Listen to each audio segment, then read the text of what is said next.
ทางด้านหน้าก็สิประมาณนี้พี่น้องเอ้ยนี่ถือว่าแต่ละห้องนี่ติดอันนั้นใส่เบิดติดสองลมดอกพักแวนใส่เพื่อระบายอากาศ โอ้งัวเพิ่นกำลังเข้าคอกเข้ารักเลยคนหักก็ขาดเม็ดขาดส่วงหักก็เห็นแดดตึงหัวเพิ่นตึงหัวมีแต่ขักเนาะเลิกเทพเลยพี่น้องเอ้ยพุ่นโอ้มาแต่จังไดมาแต่เลี้ยงงัวบ่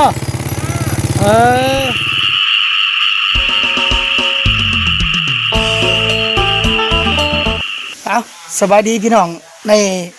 ยามแรงๆมื้อนี้ก็ถือว่าเป็นมื้อวันที่7เดือนกรกฎหรือว่ากรกฎาคมปี2026พี่น้องเอ้ยมื้อนี้เฮาก็มาเกาะติดหรือว่ามาเบิ่งความคืบหน้าของโรงเรียนมัธยมต้นเฮาอีกคือเก่าก็เลยมาอัปเดตให้พี่ให้น้องเฮาเบิ่งว่าเฮ็ดฮอดขั้นใดแล้วเนาะหลังจากสร้างเริ่มลงมือเฮ็ดช่วงในระยะหนึงก็ถือว่าอยากยากแน่เพราะว่าฝนตกลิ้นพี่น้องเอ้ยไปเข้าไปเบิ่งทางในนำกันเลยว่าฮอดเฮ็ดฮอดขั้นใดแล้วพี่น้องเอ้ยแนมเบิ่งด้านนี้ก็ถือว่าเรียบร้อยเบิดเลยได้นี่พี่น้องเอ้ยติดดินบล็อกนี่เรียบร้อยเบิดแล้วทางด้านดังนี่ก็เรียบร้อยด้านข้างก็เรียบร้อยยังแต่สระพี่น้องเอ้ยแล้วก็ยังบานบ่ทันได้ใส่บานประตูแต่ว่าเฮาก็สร้างมาเรียบร้อยแล้วบานก็ได้มาเรียบร้อยเลยไปแล้วแต่ว่ายังเราถาสร้างเนาะแต่ว่าสาบนี่โอ้เพิ่นกำลังเริ่มลงมือสาบสำหรับติดบล็อกนี่ถือว่าเรียบร้อยเบิดแล้วพี่น้องเอ้ยกำลังสาบห้องทำอิฐของโรงเรียนนี่กำลังเริ่มสาบแล้วทั้งติดดินบล็อกนี่ถือว่าติดเรียบร้อยเบิดแล้วก็ถือว่ายังแต่สาบแล้วก็ติดบานประตูเนาะเข้าไปเบิ่งทางในบอนเพิ่นสาบถือว่าห้องนี้เป็นห้องแรกห้องทำอิฐเด้นี่ที่เพิ่นสาบโอ้สร้างปั้นเป็นปั้นเนาะปั้นอันนี้จังมันปั้นเพิ่นเอิ้นปั้นบ่นี่กำลังปั้นจ้ะกำลังเริ่มสาบมื้อนี้บ่นี่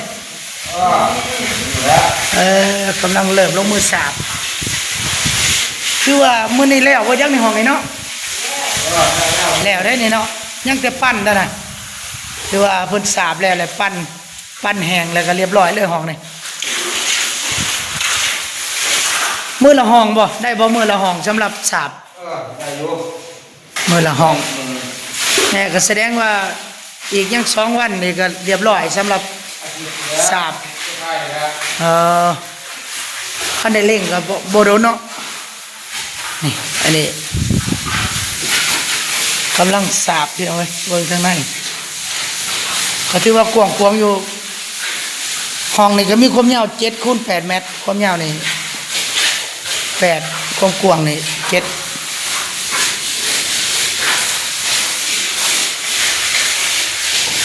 74 มือสร้างเขาสาบก็ประมาณนี้แหละคือว่าสร้างบ้านเฮานี่ก็โอเคแล้วใช่ไหม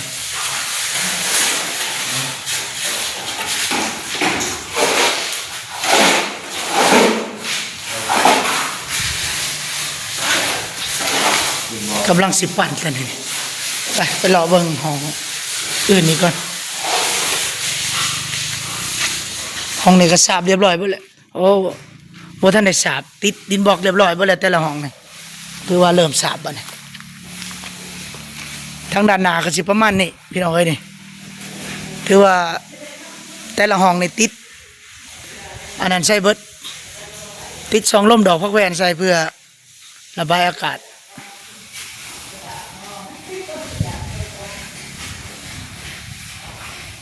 ประตูเฮามาเรียบร้อยแล้วแต่บ่ทันได้เอาเข้าบ่ทันได้ใส่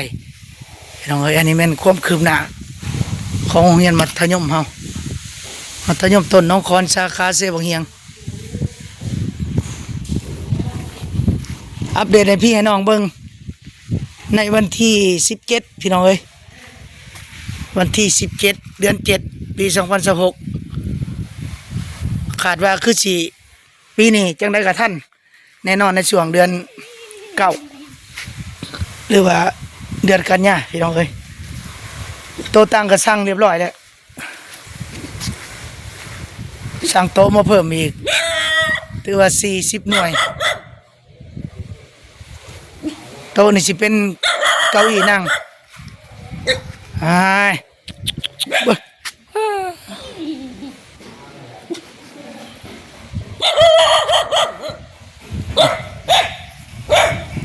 แบบทรงมันก็สิประมาณนี้พี่น้องเอ้ยมงกบนี่ก็ไม้แดงแล้วก็กีบบ้านก็กีบไม้แดงเลยเอาก็สิประมาณนี้พี่น้องเอ้ย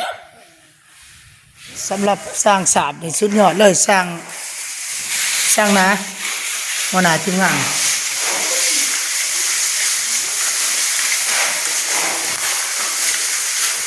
สร้างก็ยากแน่ช่วงฝนตกเนาะบ่ได้มาเนาะหาเฮ็ดขาย เฮ็ดละโงกออกหลายบาทนะว่าซั่นสร้างก็ได้หาเฮ็ดขายให้หลายเติบเด้อเนาะเงินเฮ็ดละโงกก็ได้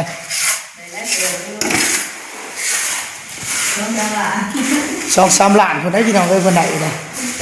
ช่วงนี้เฮ็ดละโงกบ่ออกน้อยเนาะฝนเช้าตกมาสาบบาดนี่สีมือเพิ่นบ่ธรรมดาสร้างสาบประเภทปูนนี่เฮ็ดได้ทุกอย่างเนาะเอ้ยเนาะได้เบิดเพิ่นถ้าสีพร้อมอีกแต่ว่าเขาบ้านนี่เพิ่นสิบ่รับนะนี่เนาะมันเป็นเขากีบบ้านนี่คือว่าเพิ่นบ่รับเพิ่นสร้างผู้ใหม่อีกสำหรับงานเพิ่นรับแล้วแม่นก่อสร้างเทข้านท่าสีคือว่าเป็นประเภทงานปูนกับงานสีนะให้เบิดเป็นครอบครัวเพิ่นเลยนี่ภรรยาเพิ่นก็ได้ผู้ผู้จัดการเพิ่นก็ได้ผู้จัดการส่วนตัวของสร้างนาเนาะสร้างนาครบเลยติดต่องานหรือว่ามาติดต่อทั้งนี้ผู้จัดการเพิ่นราคานี่กันเองเด้เฮาก็คือว่าใช้บริการเพิ่นตลอดนับแต่กำแพงวัดแม่นเบิดสร้างนาบ้านเฮากำแพงของเฮียนก็แม่นเนาะสร้างนานี่คือว่าหลายนับแต่ภาษาก็แม่นอับเบิดสร้างปูนราคาธรรมดาคุยกันได้เพิ่นน่ะโอเคคือว่าอัปเดตให้พี่น้องเฮาเบิ่งซ้ำนี่ไปขอบใจสร้างเลยไปผู้ที่เฮาเบิ่งความคืบหน้าของโรงเรียนแล้วเฮาสิไปเบิ่งพาพี่พาน้องไปเบิ่งกีบบ้านบัดนี้กีบบ้านประตูที่เขาจะเอามาส่งวังกี้นี่เนาะมีแต่กีบไม้แดงพี่น้องเอ้ยก็สิให้พี่น้องเบิ่งว่ามันคักซำใดแล้วก็ราคามันเท่าใดไปเบิ่งนำกันพี่น้องเอ้ยพอดีเฮาก็สิแล่น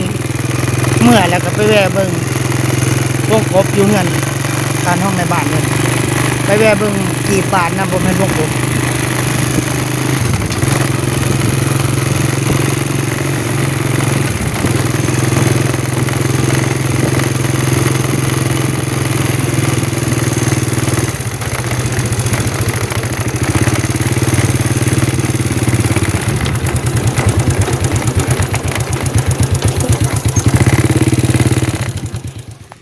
อันนี้ก็สิเป็นกีบบานไม้นี่ถือว่าเฮาเอาไม้แดงเฮ็ดเนาะมีแต่เป็นไม้แดงเบิดอันนี้เป็นบานใหญ่ความกว้างมัน80คูณ200สูงนี่มัน2 เมตรมีจำนวนอยู่6กีบตัวนี้สิเป็น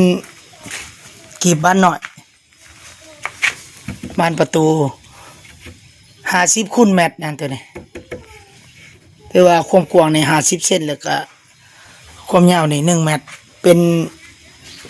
กีบบานแผ่นเดียวเลยที่ว่าค่อยมักหลายเป็นแผ่นเดียวนี่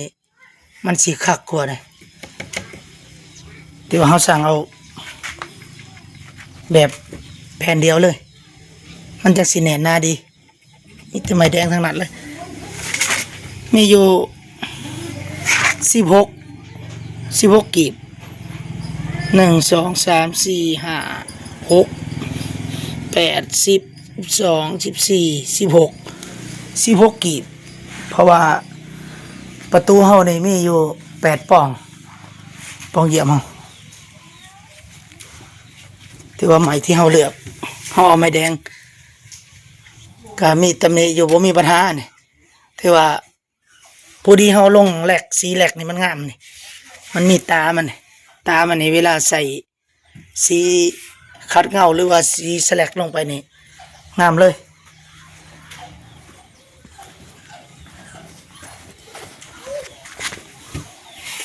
บ่ทันได้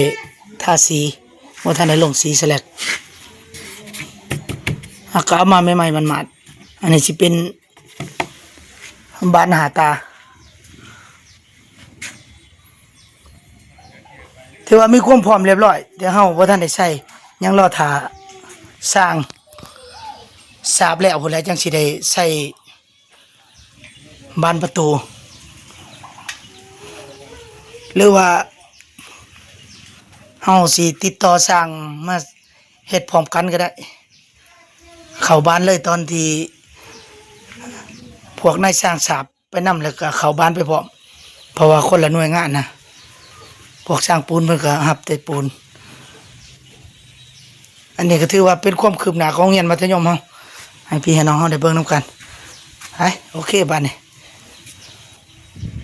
ไปเฮาก็สิพาพี่พาน้องเลาะชมวิวเบิ่งหมู่บ้านเฮาเลาะเมื่อเลยพี่น้องเอ้ยบัดนี้หลังจากชมเบิ่งโรงเรียนมัธยมแล้วนะพอดีตอนนี้เพราะว่าบรรยากาศยามแรงๆตะเวน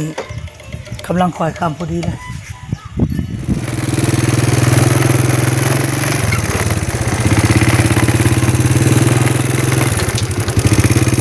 คือว่าโรงเรียนเฮาตั้งอยู่ทางออกมา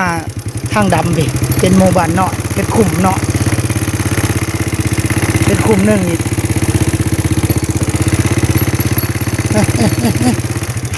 โอ้งัวเพิ่นกำลังเข้าคอกเข้ารักเลยคือว่าคุ้มนี่ก็เป็นคุ้มที่สะอาดสะอ้างในถนนหนทางคนขับหลายกู้นขึ้นบ่เปื้อนโอ้งัวเจ้าบ่ฮะโอ้เพิ่นได้งัวหลายมาแต่จอบเบิ่งโรงเรียนคือว่าบ้านตัวนี้หลายคนก็มักว่าบ้านโน้นนี่ลุงใหญ่เฮาอีลุงคุณมาตั้งก่อนหมู่เลยบ้านนี้เลี้ยวซ้ายนี่ก็สิออกทางดำไปไสนาอุดมออกทางไปที่23นี่เขาบ้านเฮาเราชมบรรยากาศยามแรงๆเลยนี่ก็สิเป็นห้างซ่อมแปลงรถสร้างตีเจริญยนต์ทั้งนี้ก็สิเป็นห้างการไอทีห้างโทรศัพท์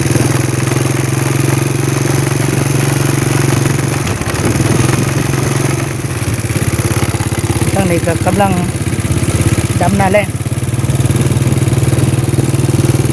ผู้เด็กกล้านี่ซ้ำสีดำเลยพี่น้องเอ้ย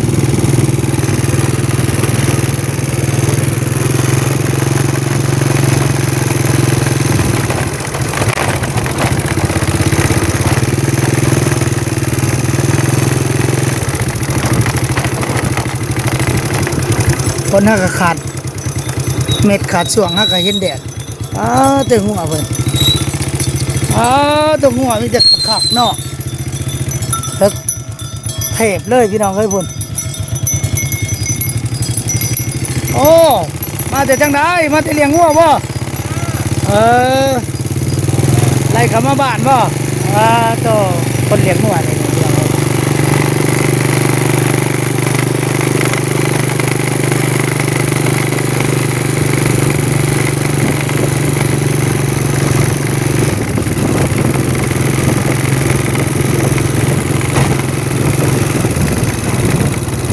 เป็นกลุ่ม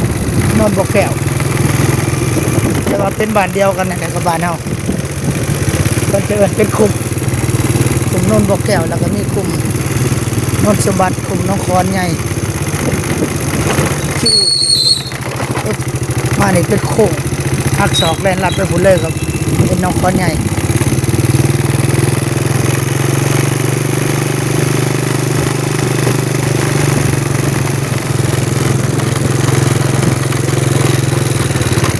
ตัวนี้สิเป็นเดินตลาดนัดวันพฤหัสบ้านเฮาก็ถือว่ามีคนมาขายสิ่งขายของอยู่นี่แหละเป็นคุมโนนสมบัติบ้านนี้หลังจากขายคุมโนนบ่อแก้วมาแล้วแต่ว่าเป็นบ้านเดียวกันบ้านน้องคอนคือกัน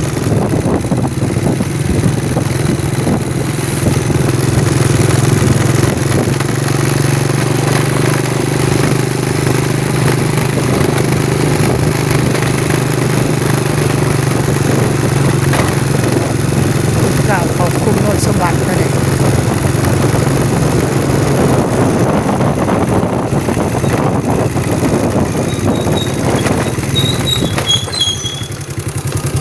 สองข้างทางก็จะเป็นหานขาย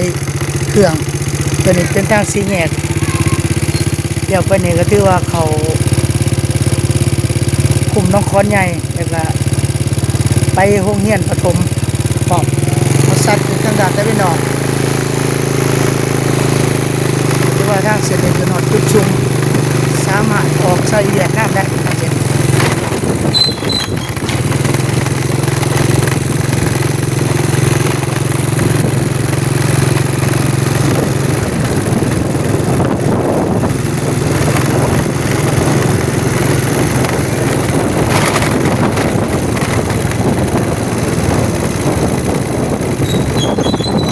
โยโยโยโยโยโยโยโยอ๋อไปถึงข้างนั้นไปถึงข้างเด้อพุ่นอาจารย์เพิ่นพาไปถึงข้างพุ่นโค้งตัวนี้มันเคยเลยพี่น้องไอ้โค้งอันตรายเมื่อนั้นรถไถหน้าเข่าพวกเสาก็แม่นเนี่ยโอเคพี่น้องเอ้ยพอดีหอดเงื่อนเฮาแล้ว